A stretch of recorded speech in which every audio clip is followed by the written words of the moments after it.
Okay, so hacking hotel locks. Okay, thank you. Yeah, so we did our talk on expanding on the Saflok vulnerabilities that were discussed last year at DEF CON. There was a number of things excluded in the talk, and there were some different areas they didn't investigate, so we wanted to kind of elaborate on those. We also are hosting a demonstration on some of this at the Physical Security Village, so if you're interested, stop by after the talk. We'll mention this again. So about us, my name is Noah Holland. I'm an undergrad at Michigan Tech. I'm the president of the Red Team and Linux Users Group clubs, and I host the Access Control Village at various conventions and am a co-founder of BadSec LLC with Josh. I'm Josh. I'm a Michigan Tech alumni. I co-host the Access Control Village with Noah as well. We both co-founded BadSec LLC, recent failed PCT through hiker, and a proud owner of an HPC 1200 machine. So about this talk, this builds on the original Unsaflok presentation from DEF CON 32. We'll briefly recap how the exploit works, but we're not going to go over like everything they covered in the talk. It's more specific about how this works compared to ULC and how we managed to kind of re-exploit the new patch systems. I highly recommend watching the original talk if you haven't seen it already. It's pretty crucial to understand this talk. So just afterwards, if you're able to, just check it out on YouTube. It's very well constructed and goes deep into technical details. So first, in order to understand really what the issue is with the system, you need to understand PAX. So PAX is a physical access control system. That's what it stands for. And the original talk didn't really cover the technicalities of how this works.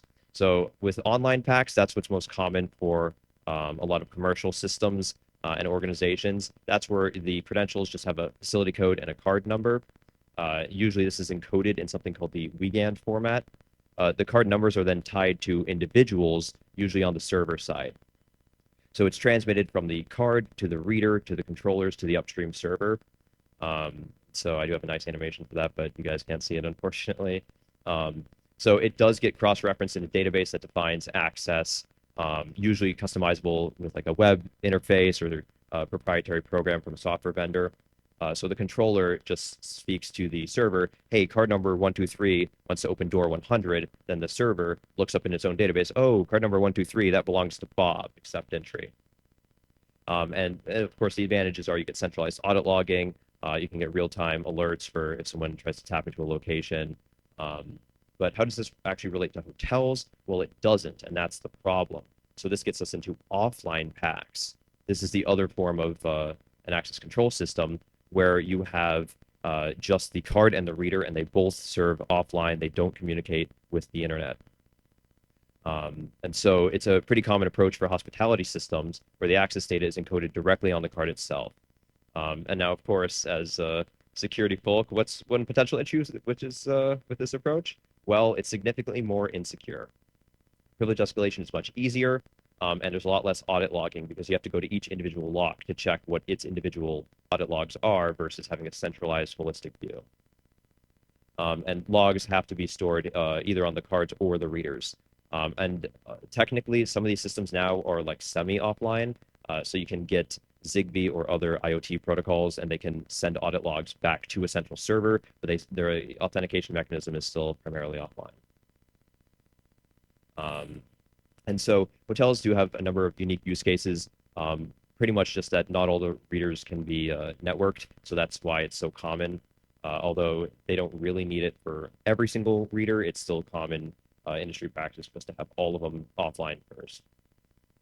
So first learning of Unsaflok, the first coverage we heard about it was when it was first brought up in news articles around March 2024. This was covered in our Red Team meeting. And then eventually later, fast forward to August, we saw the talk at DEF CON 32. And Josh recognized one of the presenters, Ian Carroll, where he went to the same high school. And he found this picture in his yearbook, which I think is pretty fitting. This is where we understood that it was a fairly popular line of hotel locks. There was a vulnerability that allowed for creating master keys, and that the cards use MIPRE Classic as a container of sorts for their actual encrypted at rest data. And they had weak security through obscurity, like encryption, if you can even call it that. And the deadbolts were software controlled, which was kind of the real smoking gun of the talk, was that when you hack these locks, you can then override the deadbolt.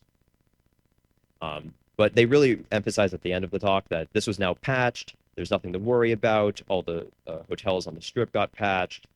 So it seemed like a pretty neat exploit and a neat journey, but we didn't really think much of it in particular at the time. However, this all changed when I moved into a new apartment. It wasn't even being finished constructed yet. The picture that's included is my first day walking in to pick up my fob, and there's still the construction paper on the side of the building. And they still use construction cores for all the gates.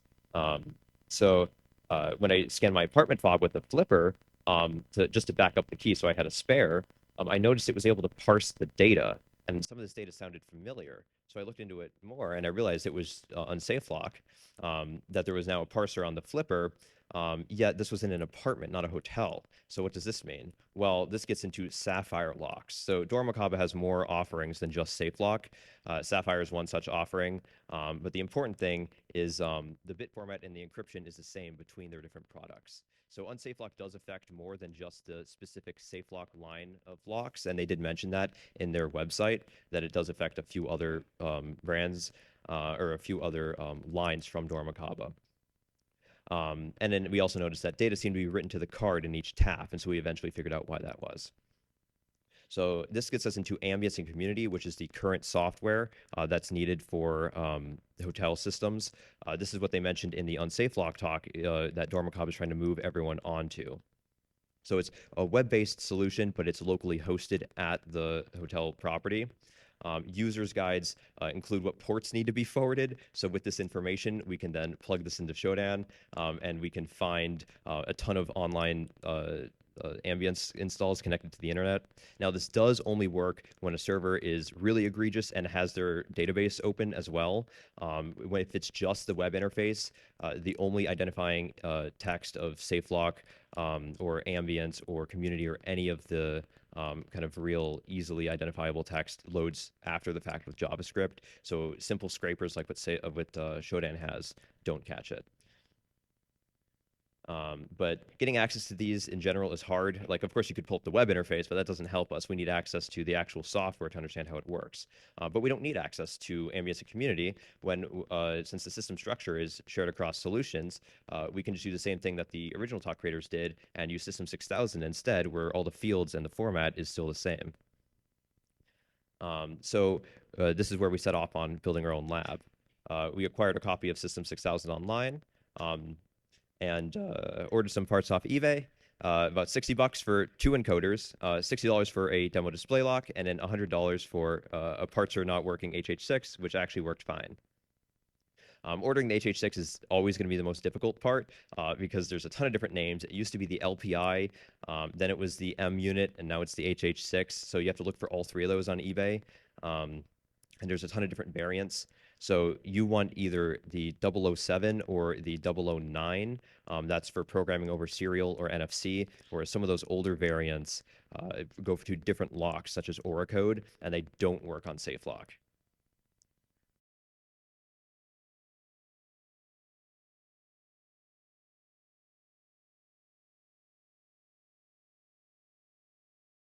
A lot easier to use Firebird Editor Pro 32. So that's a completely free program. You don't have to pay for it. There's no trial. You just have to put in the library of the Firebird client that Saflok itself uses, and then plug it into the database, and the same username and password that was discussed in the original talk gets you access to the content. So we were able to set the property ID of System 6000 to the same one as the apartment, and that gave us access to start manipulating the data. From here, we were curious on what more we could learn about the system, so we started looking at the patents. I first saw them listed at the bottom of the System 6000 and the MT RFID. That was the lock body type we had, the owner's manuals for them. It just said like protected by patents, and it gave a nice list. So I just looked all of them up. And I found quite a few patents from early implementations of Saflok, but all of them still apply to the current system. So the most recent one was filed in 1993. Some of them date all the way back to 1977, but that was more of like an experimental system, so that doesn't apply to any current day systems. It was extremely useful for finding out the bit fields because they're all labeled like in the patent. It'll tell you like exactly like this, the key type needs to be set to 7 for this type of a key. So I'll show, well, normally we'll show more pictures. So just skip to the next slide on your guys' phones. But just some visuals. The patents really have everything you would ever want on there. So I'd recommend, if you're interested at all about learning more about Saflok, check these patents on your own time. So now this gets us to recreating the exploit. Now that we knew a ton about the system, we were interested in recreating the emergency keys. Cool. So this is the point where we got to where the original Unsaflok talk was when they finished. So if you look at the image, those are the first 2 valid working keys we got to do the exploit. Oh, it's fine. So, oh, hang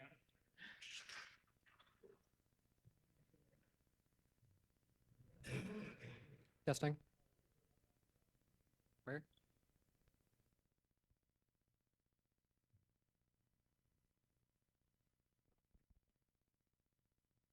Testing. Testing. Check. 1, 2, 1, 2. Yep. Okay. Cool. Okay. Anyway, so we got to the point where the original guys were and had working keys. But for people who haven't seen the original talk, here's a bit about how that exploit works. So data on the card.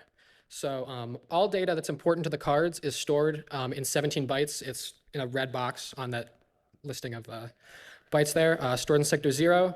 And the data is encrypted. So that gets us to the encryption algorithm. A bunch of rudimentary operations. It's like a substitution table and some bit shifts and some random other stuff. And it's the same for every single property. So every hotel on every card that uses Saflok before it was patched, all data was encrypted with this stupid thing they invented. So if you had that algorithm, you could decrypt all the data for every hotel. And then this is image of some of the commands run from our tool where you can decrypt some of the data. So what's actually in that data? Well, if you look at the next image, it'll show the card format and then kind of like a description of some of the fields. So there's like your check-in, check-out date, if it overrides the deadbolt, if it opens the door. But of these fields, we only care about a couple. So that gives us to the different card levels and different card types. So the card level defines the purpose of your hotel card. As you can see in that image, there's like guest key or like suite key or section key or grandmaster. And that basically tells you like what the card is used for. And then there's another field that's the card type is like what the card does. So not all cards open doors. Some can program the lock. Some can inhibit the door or stop certain keys from working. Some can resequence the lock, which we'll get to in a second. So if we have like a user key, if the hotel gives us a card and you want to make a master key out of that card, theoretically you could just decrypt the data, change that bit, make it a master key, and then re-encrypt it and put it back on your card. Except there's one thing stopping us from doing that, and that is the sequence and combination fields on the card. So every lock has a different combination value, and then each level of card has a sequence number. So like if they give someone a card of sequence number 1, the next person checks in with sequence number 2, that's going to invalidate the previous card of sequence number. So it will only read a card if that card has the correct sequence and combination field. But we don't know what that is. So you can kind of think of it as like a passcode that needs to match for the card to be read. So how did they exploit this in the original talk? They used resequencing keys. So resequencing cards, they can resequence or basically change the sequence number on that lock. And because the sequence number and combination are meshed together, it changes the whole value. So if we just imagine the sequence and combination field as like a password for the lock, we're basically changing the password to one that we know. So our card works. So the animations, I guess, don't work because it's a PDF, but you can kind of see how it works. So we have a lock, and we know the property ID is 5 because that's on our card. We make a resequencing key at the emergency level to set the emergency sequence and combination field for that lock to 1, 2, 3, 4.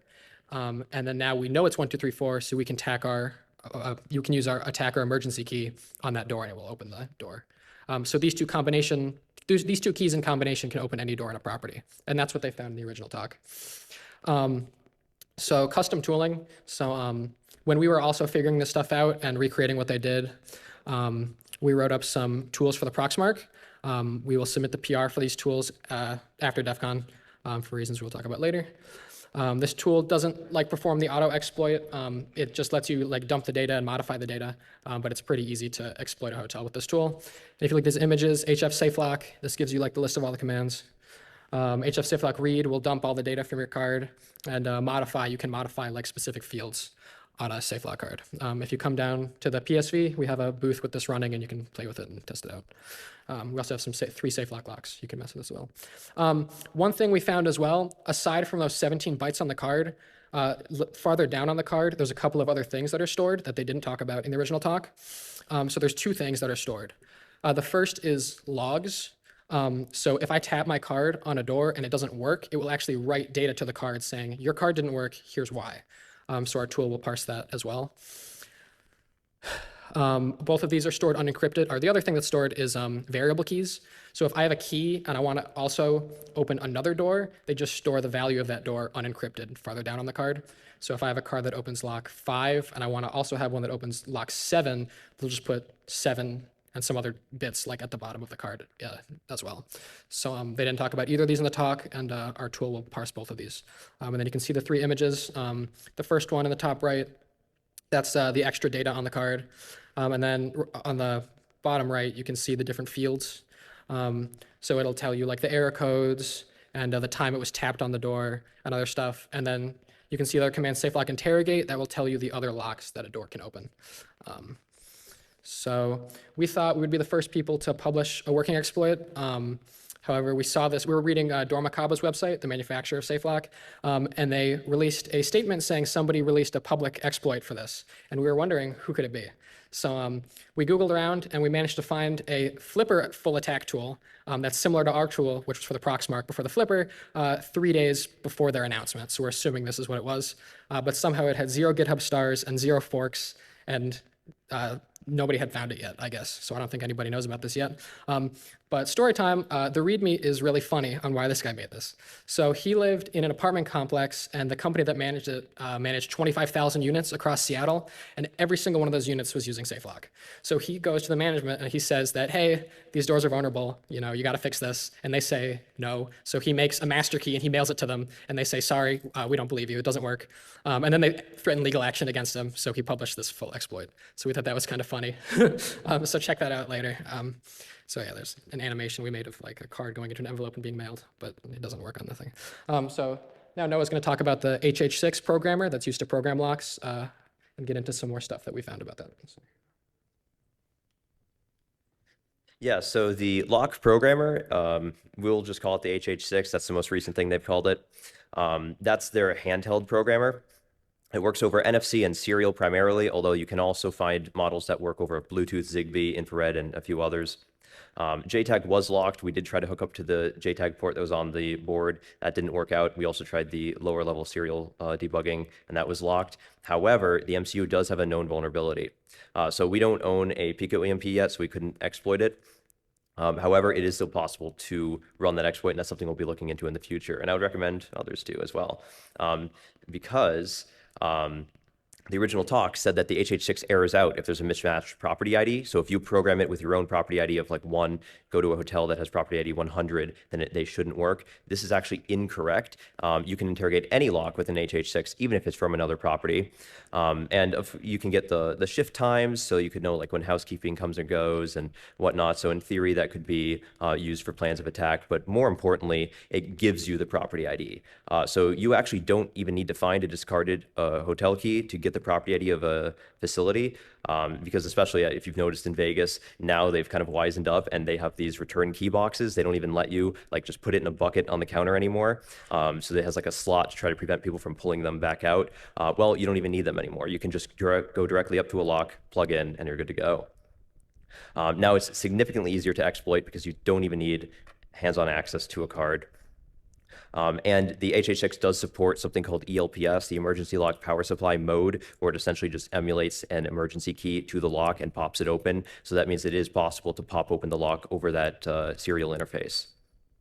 So this is actually similar to another exploit that was released in 2012 for a different hospitality lock manufacturer called Onity, where he released a tool for the Arduino where you plug it in and it pops open the lock. Some locks, that's misspelled on there. It's supposed to be S-A-F-F-I-R-E, Sapphire. You can do the whole thing over NFC because that's how they do their programming.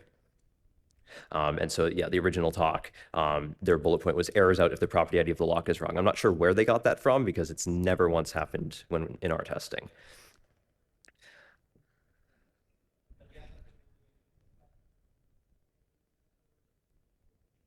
So onto Onity. Here's some images here. It was broken by the now Sarah Brocious. I think I'm saying that right. Goes by Dakin Online. They worked for a startup, reverse engineering Onity products.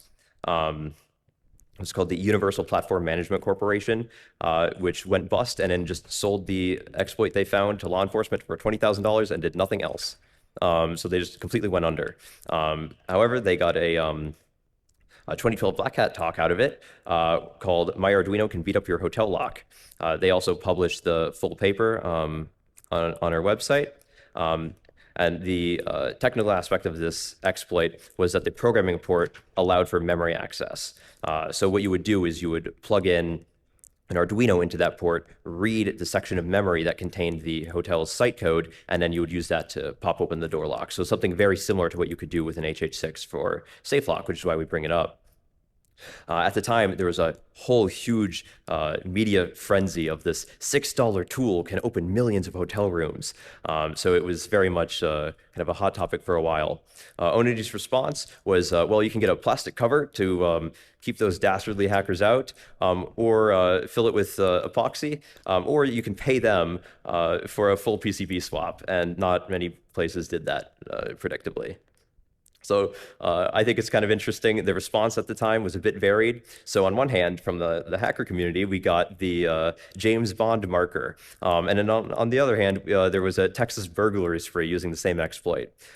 So kind of like the hacker and criminal side, which is why later on we'll talk about why we are waiting until after DEF CON to release our findings. So Dormakaba's response to the original Unsaflok exploit was a little better than Onity's response. So they claimed 1 year ago that 36% of properties had already been patched.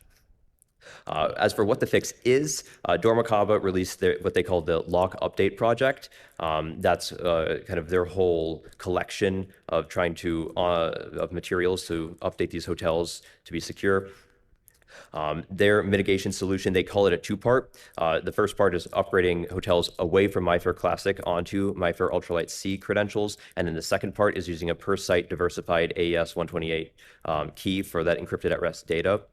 Unfortunately, a lot of hotels are still stuck on that first step. Yeah, so I mean, every hotel we tested was using Ultralight C, so problem solved. A great example of a company fixing a vulnerability in decent time frame with a quality patch. So we're gonna do like a fake out talk ending here, but it doesn't work because you can see all the slides. Basically in the original talk, they said if the hotel you're staying at has changed to Ultralight C cards, they are not vulnerable. And that is not true. So we're going to talk about exploiting Ultralight C for fun and profit. So exploiting this in real life. So I went to Noah's house a week before this talk. He's in Minneapolis. You can see the Google Maps. We just looked up hotels online and went on finding vulnerable hotels. So we went on Google. We looked through all the hotels in Minneapolis. And if you look through reviews on hotels, you can eventually find a picture of one of the locks on one of the doors. And we identified a bunch of hotels finding Saflok, and we drove around and went to them to investigate. And you can see some images of Google reviews with red boxes around the locks. So hotel lock while driving. So here's us in the car, drive around with all of our stuff, and going to different hotels to mess with stuff.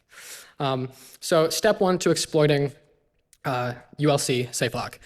It's slightly different because on MiFARE, the cards are cracked, so you can just read all the data off a card. However, with Ultralight C, they are not cracked. You cannot read the cards without a proper key. So what you can do instead is the card uses a handshake that is secure. However, after the handshake, the card will send all data in plain text. So if you look at this image, that's us sniffing the data between the card and the reader, and then us decoding it with our tool. And it's the same data as before, just in a different box. So that's how you get the property ID. Or also you can get the property ID with the HH6, like we said before. So you can just walk into a hotel, plug up to a lock for 1 second. You can see the image there, 428, and that's the property ID. And that's all you need to make valid cards. So next thing you need to do, step 2, encode card data. Just like before, take your bytes that you got from before, and then you can change the level and change the card type and all that to make your 2 different cards. And then writing it to a card is the next part. And that's also difficult because you don't have the keys to the cards, you can't write back to it. However, people have cracked the KDF for Saflok ULC. So you can go online and actually just find a dump of a full card that has a valid UID key pair, and then edit that and then emulate that with a flipper or a Proxmark, or put that on like a UID changeable card. And then success. So 2 taps, 1, 2, and then there's a picture of me jumping in the pool at the hotel. There's an alternate method. If you own an encoder for Saflok, one of the cheap encoders, they're super cheap because after the original talk, you could buy them because no hotels wanted them. And even at the hotels we went to, they were using the new encoders, but for some reason, it doesn't fix anything. So you can get the keys from the encoder. So you take the hotel card that you have, that you want the keys for, you put that UID on a UID changeable card, and then you write to it with the encoder, and it will write the keys in plain text to that card, and you can sniff that with the Proxmark. And then there's your keys, and then you can read and write to your actual hotel card like you would like a broken MeFi Classic card that you had the keys for. And there's some images of us. You can see the write command, which is A2, and then it's writing some of the key, and then you can see us testing the key, and it works on the card. So yeah. So the current state of Saflok. So the good news is in our search, we only saw 1 facility that was still using MyFair Classic. The vast majority have upgraded to Ultralight C. But the bad news is almost every hotel that we saw that was using Ultralight C was using standard security. So that's in Dormakaba's kind of 2-pronged update solution. They're on step 1, so they didn't finish the update. Yeah, it takes less than a minute from the time you would plug into a lock with an HH6 to the time that you could get a working key with Ultralight C, and that would be a working master key for the entire facility. So the good news is a patch does exist. Even if most hotels haven't done it yet, they always can, and it's, as far as I know, a free patch, so you don't have to explicitly like pay them 10 grand to get your per site diversified key, like with other vendors. So we did want to survey Vegas when we got here, make sure, because in the original talk they said everyone was patched, so we wanted to verify that. So we went around the strip. Almost all properties are indeed fully patched, but at least 1 was still vulnerable. So we were delaying the release of our tool until after DEF CON, just to avoid any potential mishaps. And to give them a little more time to patch their system. That's kind of the last push they're going to get, though, because there are already tools out there, even besides ours, to this day. So really, if you have a hotel, make sure you patch it. But the bottom line is upgrading to Ultralight C alone is just a real marginal security benefit over MyFair Classic. The KDF isn't known, but you can get around that, and it might take a little bit longer to make a key, but ultimately that's not really secure. Unless you're using enhanced security, in which case then you're fully secure and you don't have anything to worry about at this moment. But yeah, so if you're not using enhanced security, you're still vulnerable. That's kind of what we want people to take away from this talk. In the original security pyramid that Dormakaba released, where they have like standard security, enhanced security, everything that is standard security and below is actually just insecure. They should really just say it's insecure completely. And everything that's that enhanced security and above, then that's the only thing that's even like baseline secure, that people can't just walk in and get a master key for your entire facility. Dormakaba really doesn't make this clear enough in all of their update guides for hotel administrators. So new buildings to this day, like we saw with my apartment complex, are installed with MyFair Classic. However, most of the hotels we saw with Ultralight C, even though they're on standard security, have since upgraded. So it's a bit of a mix, but really just trying to put the word out there that you need to be using Ultralight C with that enhanced security. So we have been discussing this with a lot of different integrators at conventions. This is not unique to Dormakaba. They've actually been handling this relatively well as far as the industry goes. It's really just an industry-wide problem. Cutting costs really impacts security, especially when hotels will always just buy whatever is the absolute cheapest option there is. So when you have to pay like $10,000 for a per site key, then a lot of places just won't do it. So there is some props for Dormakaba there for not charging extra for proper security. So going forward, there's a lot more possible research that can be done, even into just Saflok itself. So we didn't look much into magstripe. We didn't really find it much, so it might not matter too much, but it does use the same format as the RFID cards, the same encrypted 17 bytes of data. Reverse engineering the HH6 to its completion, and checking out more of the variable key possibility, since variable keys are unencrypted and they do work on Ultralight C. Even though Dormakaba says they don't, you can program them on there. That's possibly an attack vector for even an enhanced security system to allow attackers to have a little bit of access to manipulate doors. So if you're interested in learning more, we do have a demo lab set up at the PSV where you can mess around with a fully working install. We have System 6000, an encoder, the HH6, and some locks ready for you to just poke around with if you want. And then we also have our Proxmark tool set up and ready to go there. And then you can ask us any questions you might have. Just look for the green shirts. And then I would also recommend the Iceman RFID Discord. If you're not already in there, that's probably one of the best single resources for anything RFID related that's out there at the moment. So yeah, any questions? Yes. So you talked about sequencing the keys. Mm-hmm. So I have two aspects of that. How does that work with things like elevators and stuff? And does that mean that everyone who has a master key at the hotel is actually sharing the identical key? Or is it sequenced like I can have three masters that have separate sequences?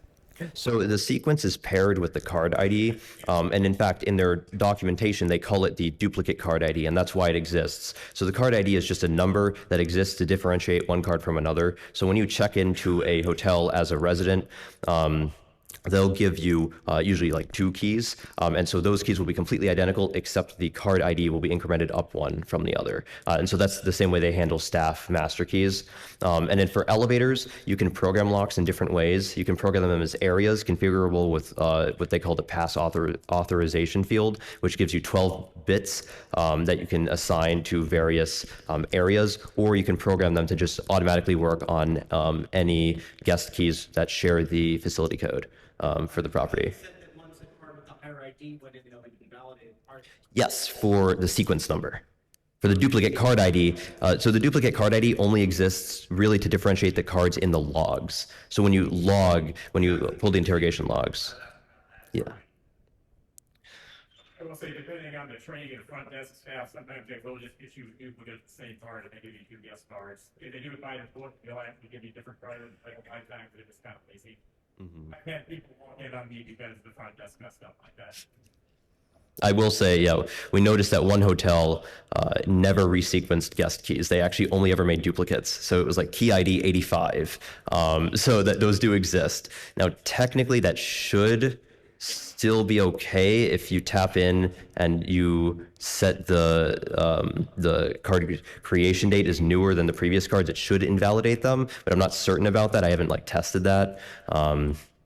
But yeah, you're really supposed to assign a new sequence number for a new key. So whether that's someone lost a key or this is like a new guest, the recommended practice is resequencing the lock.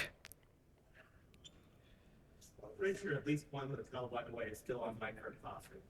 Yeah, well, there are definitely there's definitely a few that are still My Fair Classic, but also like other brands. But yeah, it's possible that not all of them are fully patched. So I'd recommend talking to people about that. See if you can push that. Really press the importance on them of making sure they're fully up to date and patched from the exploit. Did you find any hostels that have a sort of slightly different spec key? Yes, we did. I think we only found like 2 or 3 total in the 2 cities. So it's not super common to be fully patched, but there are some that do exist that are fully patched, usually larger locations. Any of the brands advocated for site keying? Not that I know of. I know some charge more for it, and I believe HID is moving to that. But Pay for HID. you still do? Okay. I have some stuff I'm working on getting set up with the that's out, but I think it's like, yeah, no, you cannot install a lock without installing a key on it. You're supposed to request that for site a customer that it should contain them.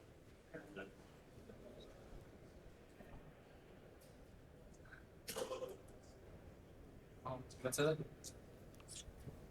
All right. Last call for questions. Oh, yep. The HH6 reverse engineering, could you theoretically, if you were able to extract all the firmware reverse engineering, or you could theoretically the PDF approximate tool or something similar, and then be able to entirely not be better because it all software? Where is it? Where's the KDF? It's Yeah, so the KDF is actually in the encoder.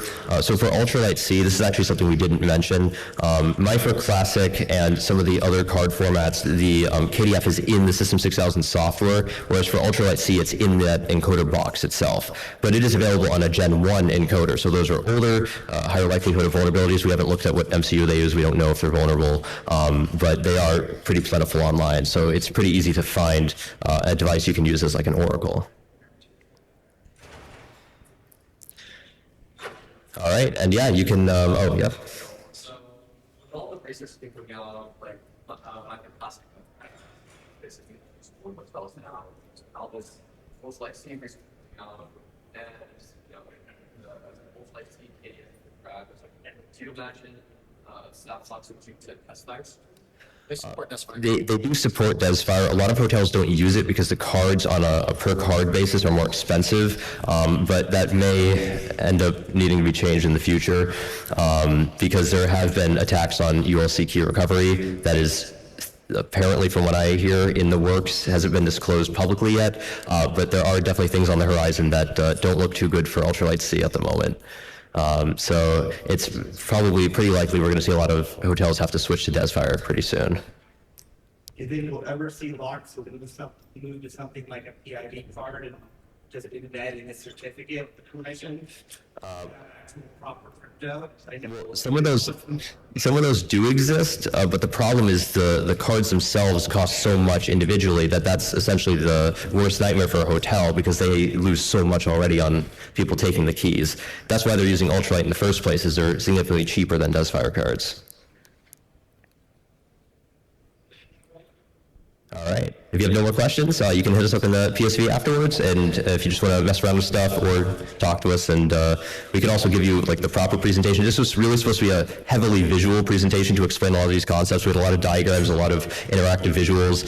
So sorry for the technical issues, although it's not exactly our fault. But hopefully it showed up fine on the recording, so if you're interested, sometime later you can check out the recording and see how it's kind of meant to be enjoyed. So. Yeah. Thanks, Matt.